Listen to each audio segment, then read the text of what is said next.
Ahuizotl, Atzayacatl y Cuauhtémoc, tres leyendas que todo mexicano debe conocer. La reconstrucción de nuestra bella historia. El recuerdo que dejo. ¿Con qué he de irme? Nada dejaré en pos de mí sobre la tierra. ¿Cómo ha de actuar mi corazón?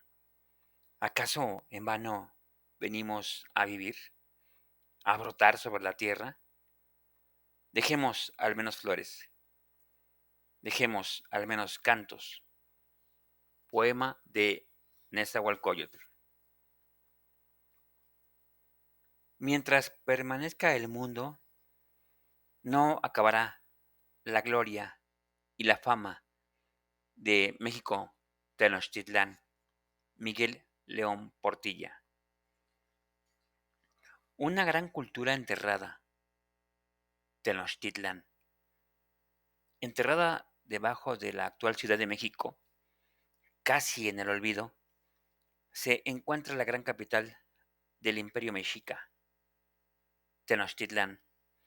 Su bello origen que, según la historia, se situó en un islote de la ribera occidental del ya casi extinto lago de Texcoco. El legado histórico más tangible que tenemos hasta hoy de la civilización Tenochca permanece en los vestigios del Templo Mayor y sus alrededores, debido a la construcción y también destrucción por parte de los invasores de sitios prehispánicos como Acuiquilco, Iztapalapa, Coyoacán, Azcapotzalco, Tlaltelolco y todo lo que llegaron a tocar. De hecho, dejando literalmente una ciudad enterrada debajo de la otra. Tengo miedo de escribir. Es tan peligroso.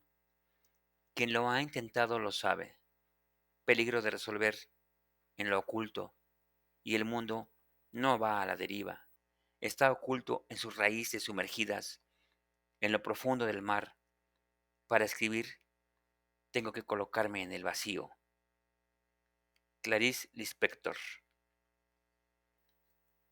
La historia nos obliga a pensar mal, por triste experiencia de la especie humana, cuando nos enseñan que con qué rigurosa proporción las consideraciones, la hora, los bienes y la felicidad de una clase dependieron siempre de su poder para defenderse o imponerse. John Stuart Mill. Canto a Macuilxóchitl. Elevo mis cantos, yo, Macuilxóchitl. Con ellos tengo alegro al dador de la vida. Comience la danza. ¿A dónde de algún modo se existe en la casa de él se llevan los cantos? ¿O solo aquí están vuestras flores? Que comience la danza. El Matlacinca en tu merecimiento de gentes, señor Izcoatl. Axayacatzin, tú conquistaste la ciudad de Tlacotepec. Allá fueron a hacer giro sus flores, tus mariposas. Con esto has causado alegría. El Matlacinca está en Toluca, en Tlacotepec. Lentamente hace ofrenda de flores y plumas al dador de la vida. Pone los escudos de las águilas en los brazos de los hombres, allá donde arde la guerra, en el interior de la llanura, con nuestros cantos, con nuestras flores. Poema de Macuilxóchitl. 5 Flor, traducido del náhuatl. Ahuizotl, Atzayecatl y Cuauhtémoc. Tres leyendas que todo mexicano debe conocer. la reconstrucción de nuestra bella historia. Huitzilopochtli, el poderoso dios azteca. Nunca antes se había destacado y estudiado la importancia de los sueños en el destino de un pueblo, que fueron decisivos en el acaecer de su historia y que desde el inicio de su marcha siguieron por los sueños de los dirigentes, a quienes aconsejó en sueños. Su conductor Huitzilopochtli, su guía, su máximo guerrero, su dios, hechicero colibrí o el colibrí del sur. Epopeya de la peregrinación mexica. Adolfo Anguiano Valdés. Dios Huitzilopochtli. Hablar del dios supremo Huitzilopochtli equivale a referirse a uno de los dioses mexicas más sagrados e importantes, debido a que además de estar asociado con una deidad del sol, es hijo de Coatlicuetonatzin, la madre de todos los dioses y de todos los mexicas, que dicho sea de paso, es una obra bellísima, artísticamente hablando. A su hijo se le conoce como el gran guerrero que guió a través de muchos años, tiempo y distancia al pueblo Tenochca y desempeñó un papel protagónico dentro de la historia que relata la conquista de México Tenochtitlán. Algunos se refieren a él como el hechicero colibrí o colibrí del sur. Esta es sin duda la base ideológica que sirvió para el establecimiento de la sociedad Tenochca, una ideología fuerte, poderosa, de luz, de poder, ya que constantemente hablando del dios mexica de la guerra, lo cual era algo trascendental para esta sociedad místico-guerrera. Capítulo 1. La importancia de aprender la historia. El aprendizaje de la historia es indispensable, fundamental para el conocimiento del ser humano viviendo en sociedad. En México, lamentablemente, se olvidó este propósito. De hecho, la falta de enseñanza de la historia o la enseñanza tergiversada es espejo del mayor desastre que padece el sistema educativo nacional. Es necesaria ya una profunda revisión de los programas y contenidos de la historia con la verdadera objetividad que corresponde. Durante años hemos sido engañados con historias y héroes impuestos a través de la historia oficial, la cual, aun con restos de criollos españoles, nos inventaron y contaron la historia de manera totalmente tergiversada, de hecho, falseada. Los bárbaros, los fanáticos, que adoraban a los demonios, los impíos, los salvajes, los crueles, eran ellos. Aquí solo existía la belleza, una hermosa ciudad, la más bella del mundo. Existían bellas poesías, bellos cantos, hermosas danzas. Tenochtitlán era adornada con flores, muchas flores por doquier. Si hiciéramos un pequeño recuerdo histórico, desde los tiempos remotos hasta los días actuales, advertiríamos que la importancia sustancial que hoy nos motiva a enseñar la historia, a transmitirla justamente como hicieron nuestros antepasados, al igual que nuestras tradiciones, a nuestros hijos y estos a sus hijos, no difieren sustancialmente de los fines que animaron a nuestros antepasados indígenas y era algo muy simple, transmitir a nuestros descendientes la bella historia propia y la de los aliados de la Triple Alianza para hacerlos conscientes de la gran importancia de conocer nuestra historia real, no la falsa que impusieron los seres llegados del mar. Este proceso, que se inició hace miles de años, debe continuar aún con la interrupción y tergiversación histórica momentánea de carácter mítico por parte del extranjero invasor. Se tiene el humilde propósito de transmitir la enseñanza de nuestro pasado y que éste pueda enseñarnos la grandeza de un pueblo y cómo reconstruir este momento histórico. Y esto solo puede ser posible si lo hacemos a través del conocimiento. La historia nos proporcionará el camino, la guía de lo que fuimos. La tarea no es fácil. La información en su mayoría fue destruida u oculta para justamente cambiarnos la historia. Aún así, debemos descubrirla para entender nuestras raíces y nuestra esencia. Nuestra religión y moral en el pueblo mexica. Es esencial conocer nuestra historia y entenderla y visualizar la concepción de estos elementos para nuestra visión y entendimiento, complementando el concepto que estos dos aspectos significan para nuestro pueblo. Conociendo esto, entenderemos por qué muchos naturales preferían morir antes de aceptar a otros dioses u otra religión.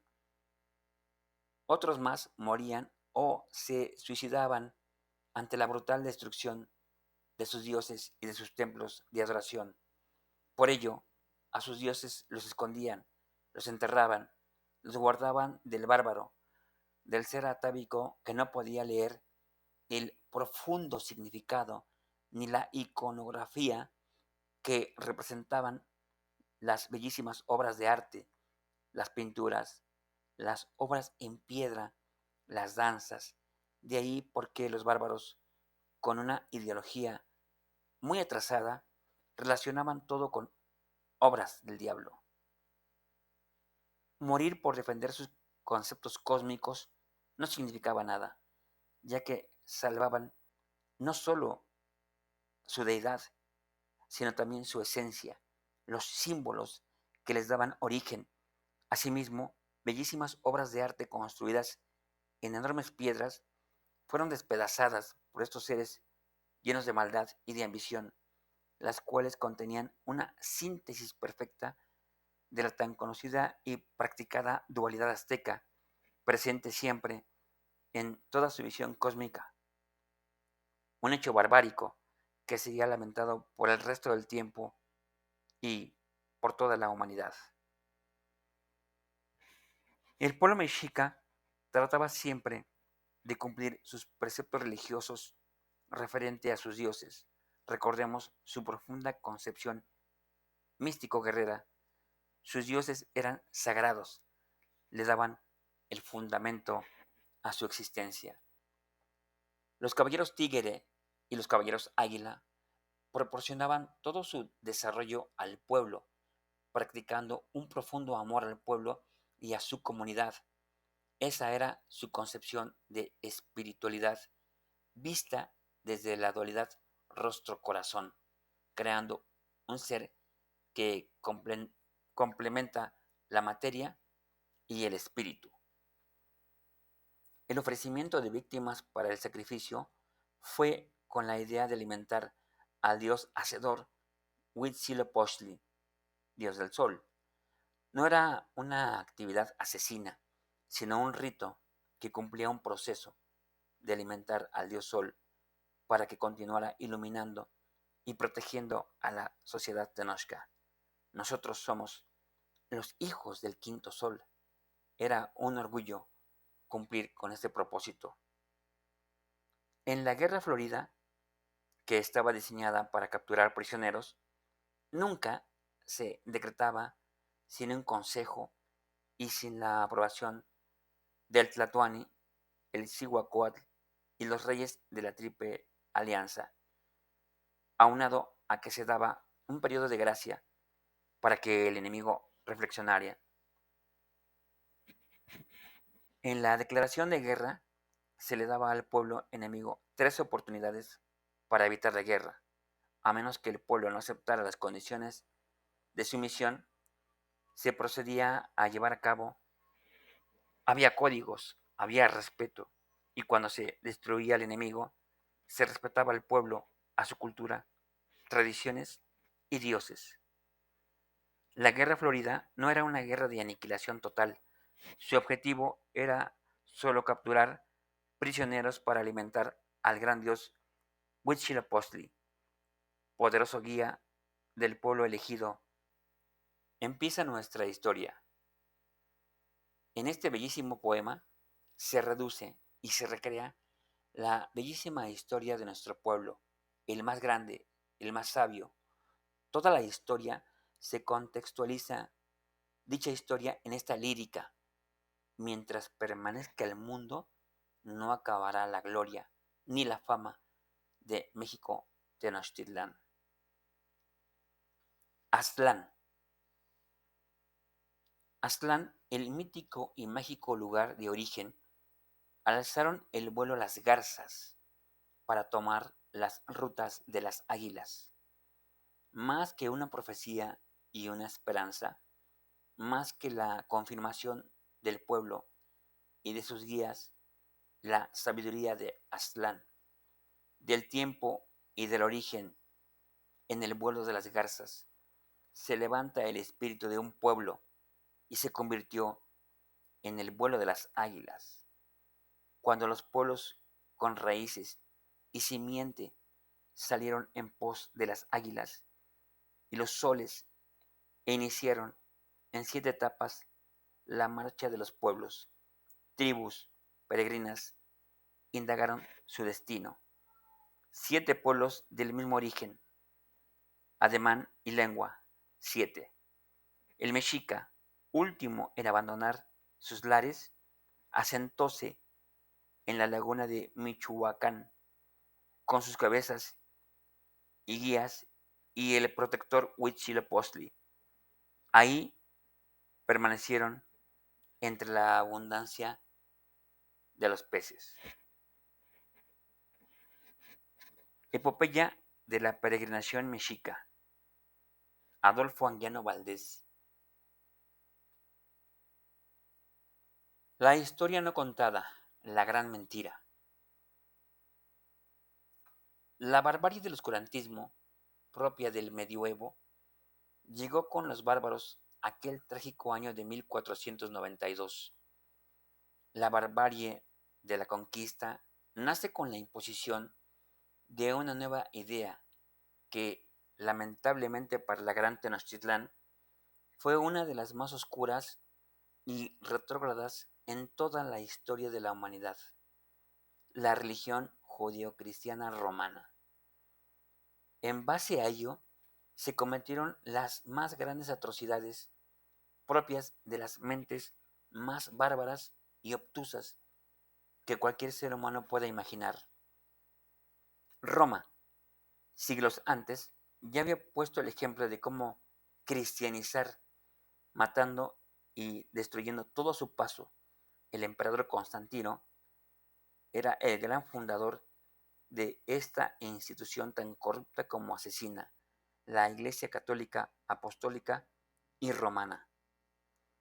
El catedrático de Historia Moderna de la Universidad Autónoma de Barcelona y especialista en Historia Militar, Antonio Espino López, en El Confidencial, propone una mirada sin prejuicios de la colonización hispana en su libro La conquista de América.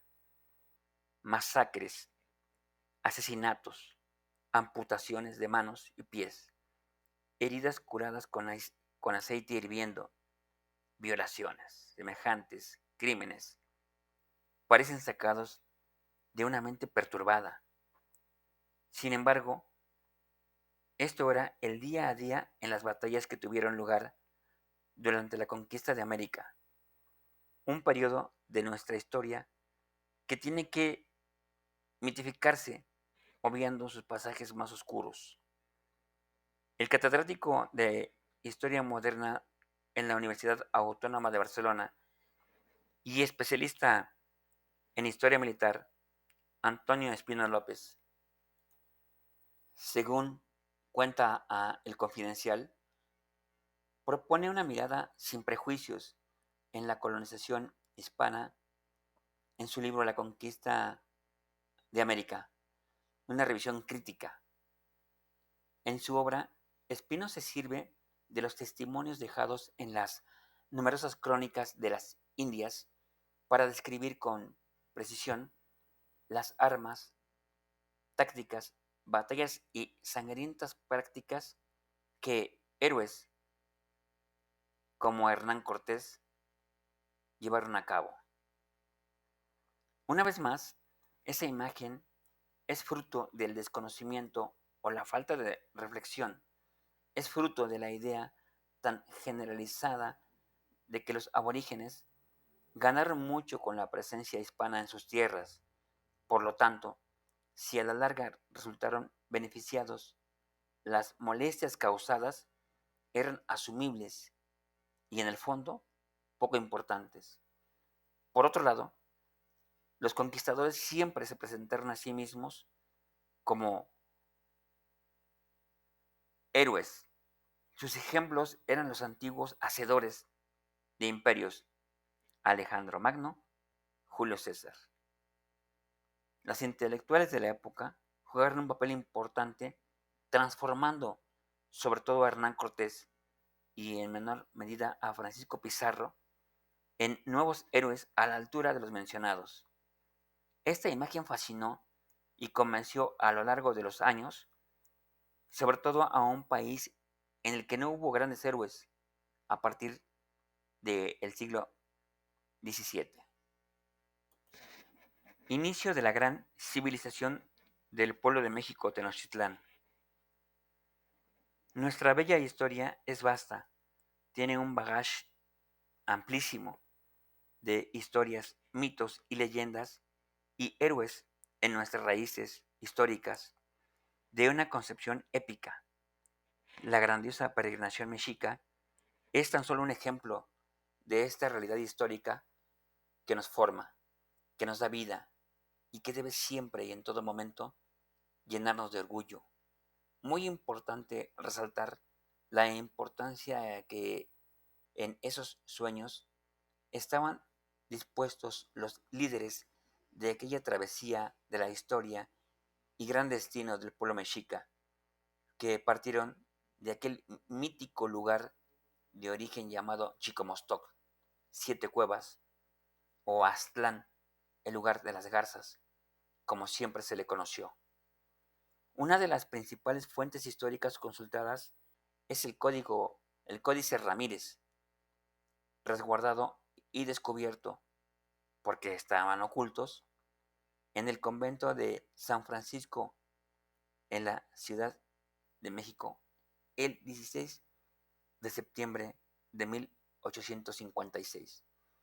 La iglesia y los conventos monopolizaron por conveniencia histórica valiosísimas fuentes de información que ocultaron o destruyeron para eliminar una fuente de conocimiento y sabiduría muy vastos e imponer la ideología católica romana.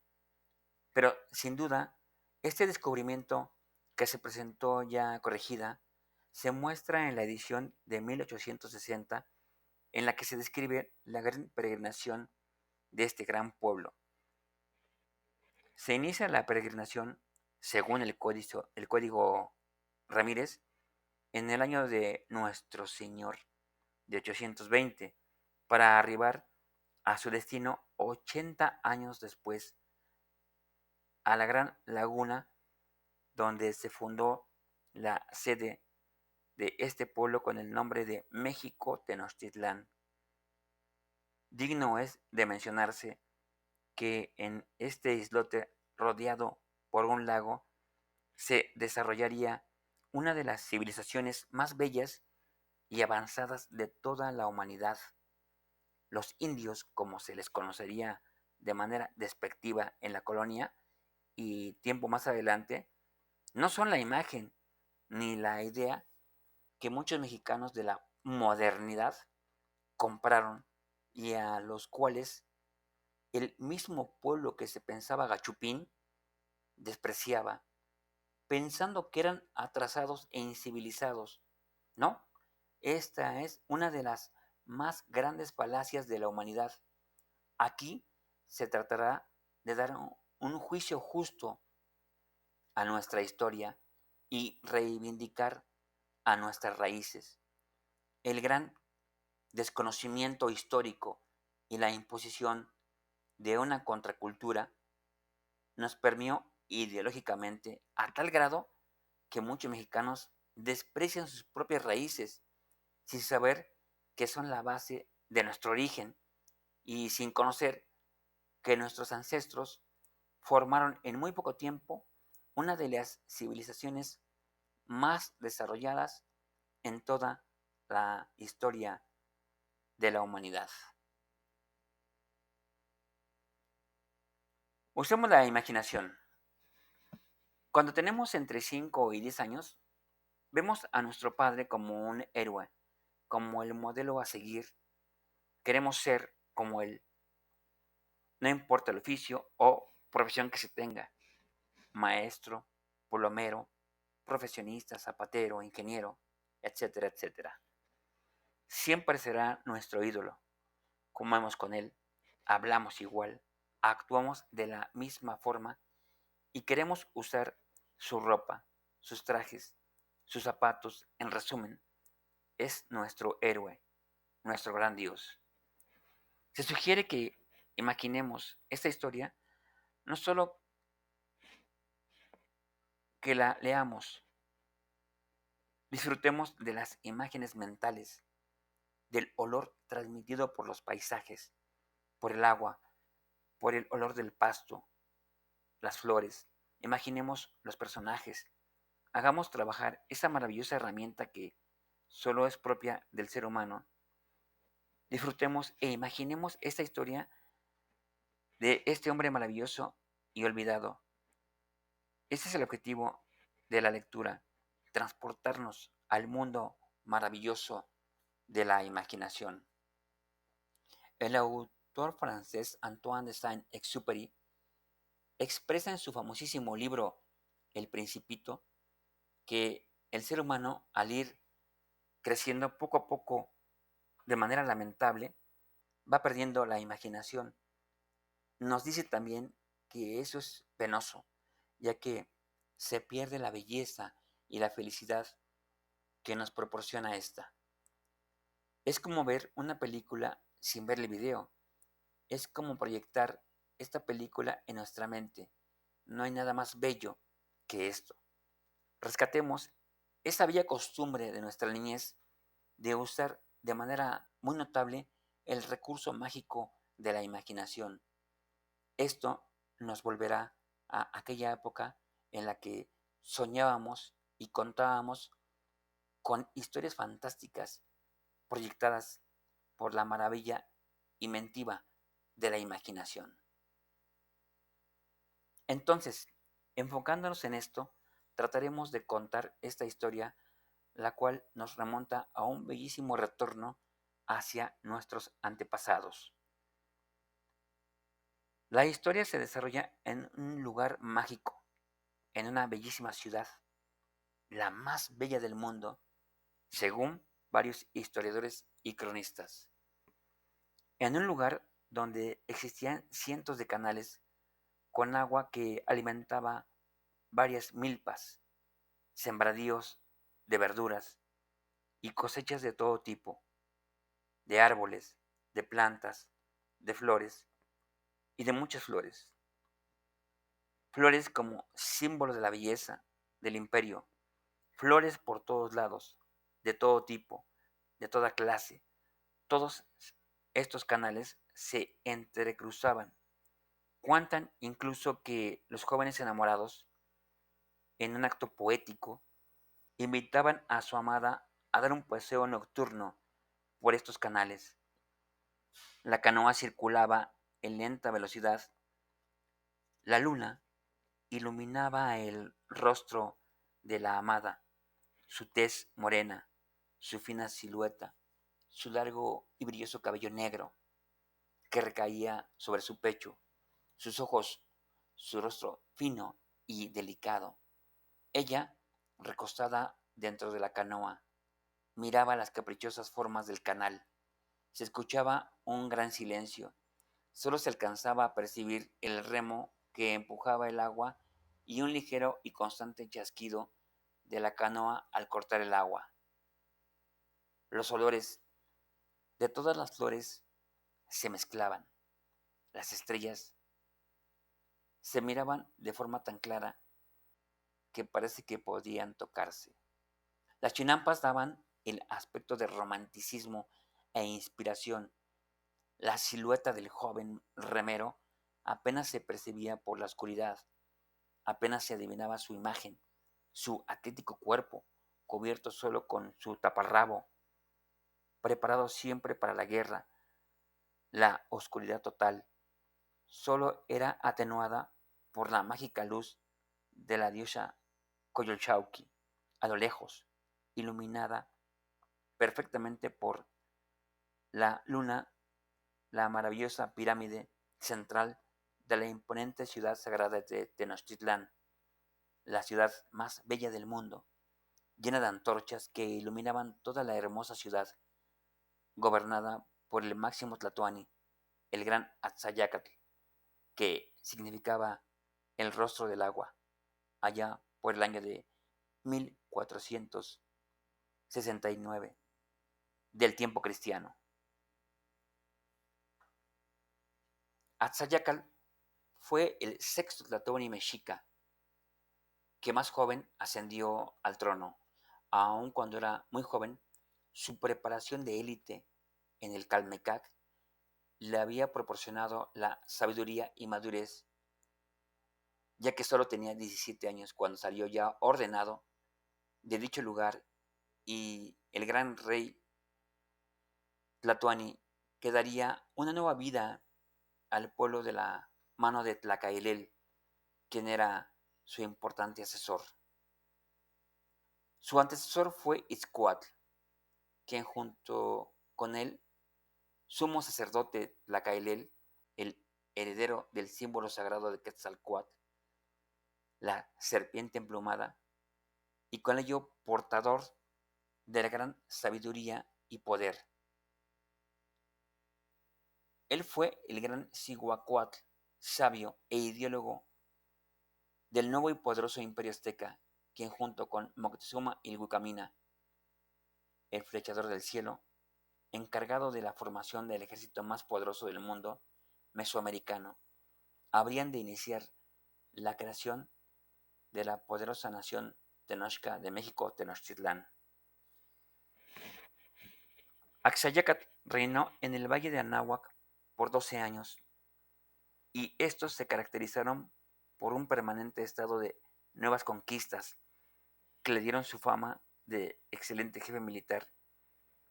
Sin proponérselo, sería el maestro, el guía de su sucesor, de un gran hombre, del gran conquistador mexicano Ahuizotl.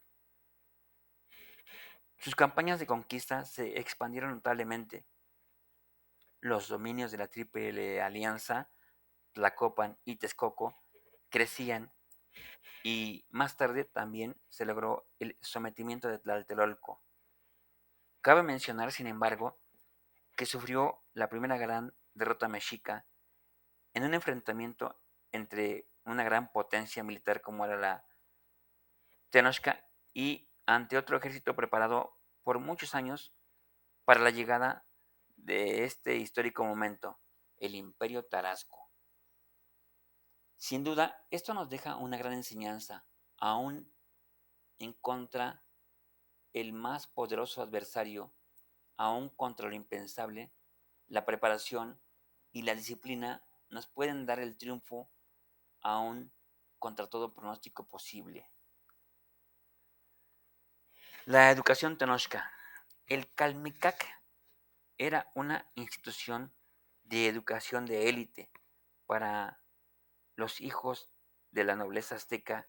Ahí se les preparaba para ser sacerdotes, jueces, senadores, maestros y gobernantes, educándoles en historia, filosofía, astronomía, matemáticas y muchas otras ciencias, pero sobre todo en valores morales.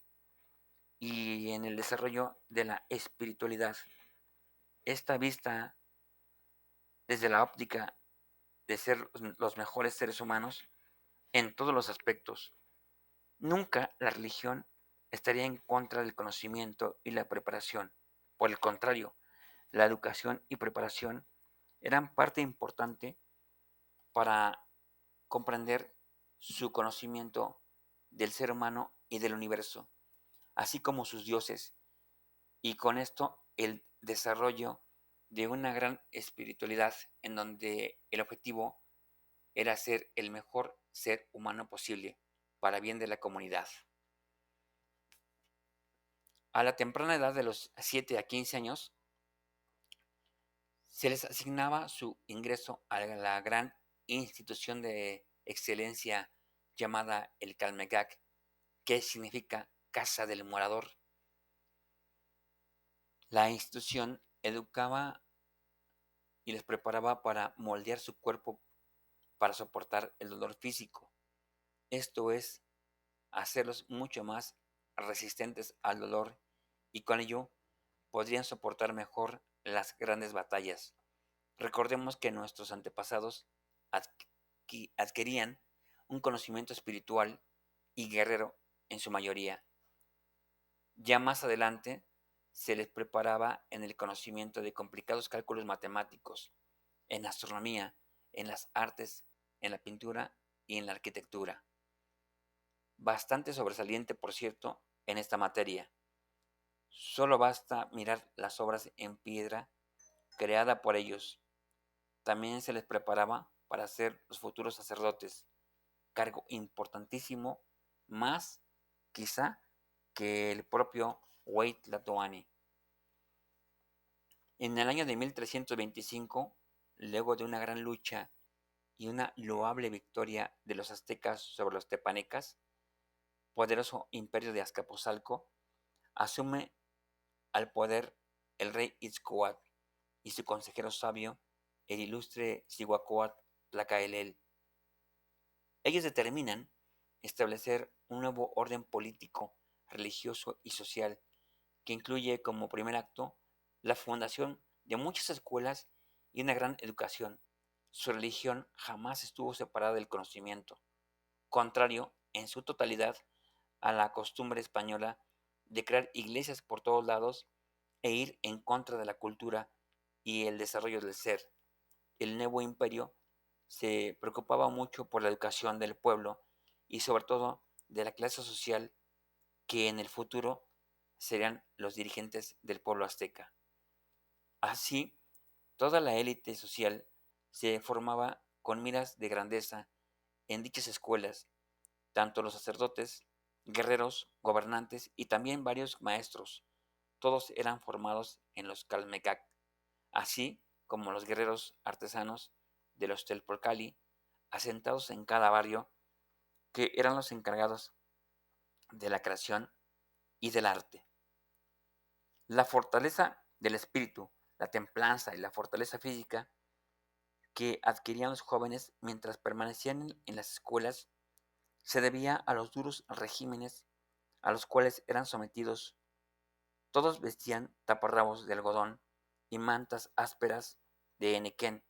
Importante mencionar que nunca se podía diferenciar a los legítimos hijos del emperador con la gente del pueblo.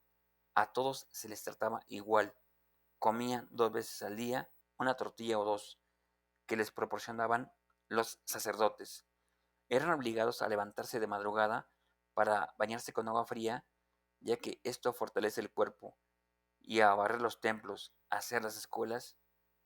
Este acto era de suma importancia, ya que les empezaba la enseñanza del concepto místico de aprender la humildad y no la soberbia que llevaba a la perdición al hombre. Cuando iban creciendo, iban aumentando por ende más sus responsabilidades y sus tareas, desde ir a recoger leña o participar de las obras de toda la comunidad, en la producción de adobes, reparaciones de templos, trabajos agrícolas, construcción y reparación de caminos y chinampas. Incluso eran enviados al famoso mercado de Tlatelolco para recoger la basura del lugar y dejar muy limpio el mismo. Estas escuelas tenían propósitos sublimes de primer orden. Por ejemplo, la educación de los nobles era transmisora de tradiciones, los cuales tenían que respetarse siempre, con cantos, bailes, discursos, rituales religiosos relacionados con la fundación del imperio. Era común y obligado que cada madre y cada padre transmitiera las enseñanzas de las tradiciones y la adoración a los dioses, sobre todo al gran Huitzilopochtli, dios del sol. Asimismo, las artes de guerra y el arte del buen gobierno.